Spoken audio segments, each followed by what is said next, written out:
तो कर्ता और अकर्ता के संबंध में ब्रह्मलीन स्वामी अखंडानंद सरस्वती महाराज जी ने अपने गीता दर्शन में एक बहुत अच्छा उदाहरण दिया है। उसमें उन्होंने कर्ता और अकर्तापन के बीच का जो भाव होता है, जिससे आदमी इधर उधर अपने आप को बचना या बचाना चाहता है, उसके लिए उन्होंने क्या कहा कि कर्तापन का अंदर से यदि बोध है या भाव है कि मैं करता हूँ और वह कर्म करता है, और कर्म करने के बाद यदि कोई प्रतिकूल स्थिति आती है तो अपने आप को वह उससे अलग करने का पूरा प्रयास करता है। इसी को समझाते हुए उन्होंने नमाम कर्माण लिम्पन्ते की स्थिति को आगे बढ़ाते हुए हम सब लोगों का मार्गदर्शन किया है कि एक राजा था, उसने तीर चलाई और तीर चलाने पर एक सीधे गाय को लगती है और गाय मर जाती है। अब वहाँ पर तो कोई था नहीं, लेकिन और कोई रहता भी तो राजा को कौन कहता कि आपने ये गो हत्या का पाप किया है। वहाँ पर राजा के अंतःकरण में ही ये आवाज़ आती है कि तुम गाय की हत्या किए हो, तुम इस गो हत्या को स्वीकार कर लो। तो एक पल के लिए ये आवाज़ तो आई, लेकिन वह तुरंत उस आवाज़ को, उस संवेदनशीलता को अपने से अलग करने के लिए उसने कहा, नहीं, ये तो एक बाण के द्वारा गाय की मृत्यु हुई है।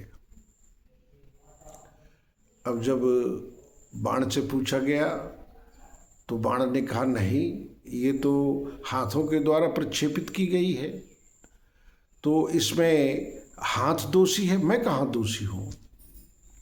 और जब हाथ से पूछा गया तो उसने कहा कि इन भुजाओं की जो सामर्थ्य है उसके देवता इंद्र हैं, तो ये तो इंद्र ने सामर्थ्य दिया और उन्हीं की आज्ञा से ये हुआ होगा, मैं इससे कहाँ मतलब अपने आप को जोड़ लूँ। और जब इंद्र से पूछा गया कि भाई आपने ऐसा किया है, तो इंद्र के ने कहा, क्या कह दिया कि इस संसार में हम लोग कुछ भी नहीं हैं, वह भगवान विष्णु ही सर्वत्र हैं, वे ही सब कुछ करते हैं। तो उस अंतःकरण की आवाज़ जो गोहत्या नाम से जानी जाती है, वह गोहत्या सीधे भगवान विष्णु के पास पहुंचती है और भगवान विष्णु को ये सारी स्थितियों की जानकारी वो देती है और ये प्रार्थना करती है कि यदि आप ही शव कर्ता धर्ता हैं तो आप इस गोहत्या को स्वीकार करिए। भगवान विष्णु ने विचार किया और विचार करने के बाद वो बोले कि चलो चलते हैं। जहाँ से ये बात प्रारंभ हुई है वहाँ से वो आते हैं और उसी राजा के पास पहुँचते हैं। और राजा के पास जब पहुँचते हैं तो राजा के अंतःकरण में तो गोहत्या की बात थी ही, लेकिन उसको वो बाण के सिर पर थोप कर कि ये बाण लगी है तो इसमें मेरा कोई दोष नहीं है, गोहत्या को वो जाने। ऐसा करके वो कुछ निश्चिंत तो अवश्य था, पर जब भगवान विष्णु वहाँ पहुँचते हैं और जब देखते हैं कि वह अपने राजमहल में है और बड़ा सुंदर बनाए हुए है, तो वो यूं ही देख के पूछे कि ये राजमहल किसका है। तो राजा ने कहा, ये राजमहल तो मेरा है, इसको मैंने बनवाया। उसी के सामने एक बहुत बड़ा भवन था जिसको धर्मशाला कहते हैं या धर्म सभा, जहाँ राजा की हुआ करती थी, उसको उन्होंने देखा और पूछा कि ये क्या है, किसने बनवाया। तो राजा ने कहा कि इसको मैंने बनवाया। और यहाँ धर्म सभा होती है। इसी तरीके से राजमहल के चारों ओर जितनी भी आकर्षक और सुंदर निर्माण की वस्तुएं थी और सुंदरता थी, उनको सबको भगवान विष्णु ने एक एक करके पूछा, तो उन्होंने यही कहा कि इसको मैंने बनवाया।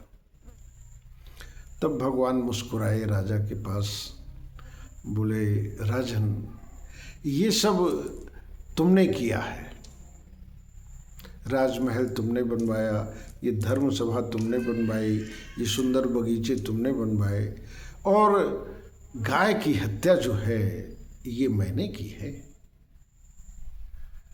राजा एकदम हतप्रभ हो जाता है और कहता है कि हाँ भगवान, मैं इससे बचना चाहता था, मैं अपने कर्तापन से भागना चाहता था।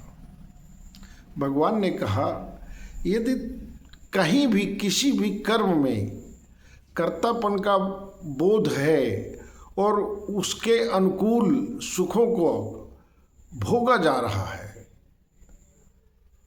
तो ठीक है, उसको भोगा जा सकता है, उसमें सुख की अनुभूति होती है।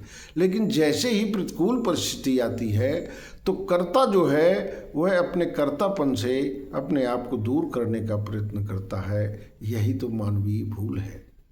इसीलिए यदि अपने उस कर्तापन से अपने आप को अलग करना है तो फिर कर्तापन की जो स्थिति होती है, हम जो कुछ भी करते हैं वह परब्रह्म परमात्मा करता है, तो हमें भोक्तापन का जो प्रतिकूल परिस्थितियों का दुष्परिणाम होता है उसे नहीं भोगना पड़ता है, या उसकी अनुभूति हमें नहीं होती है। क्योंकि हम स्वाभाविक कर्म जब करते जाते हैं तो प्रकृति जो है ये विकार और गुणों से बनी हुई है, कहीं न कहीं विकार और गुणों का प्रभाव हमारे जीवन शैली में पड़ेगा। इसलिए हम कर्तापन के साथ अपने आप को न जोड़ें और न किसी कर्म में हम लिप्त हों और न आसक्त हों। और यदि स्वाभाविक कर्म हम करते जाएंगे, अपने आत्म संवेदनाओं को भी यदि हम समझते जाएंगे, तो निश्चित रूप से हम उस कर्तापन में कर्म करते हुए भी अकर्तापन का बोध करेंगे, और फिर वहाँ हमें सुख और दुख की जो अनुभूति होती है वो सामान्य रूप से होगी। सुख से हम बहुत उत्साहित नहीं होंगे और दुख से हम बहुत विचलित नहीं होंगे। एक संवेदनाएं आएंगी और उन संवेदनाओं को महसूस करके हम आगे बढ़ जाएंगे। किसी को कोसेंगे नहीं, ना अपने आप को और न किसी और को, बल्कि इसे एक संसार का, एक ईश्वर का, एक सृष्टि का एक प्रवर्तित चक्र मानते हुए हम उसे स्वीकार करेंगे।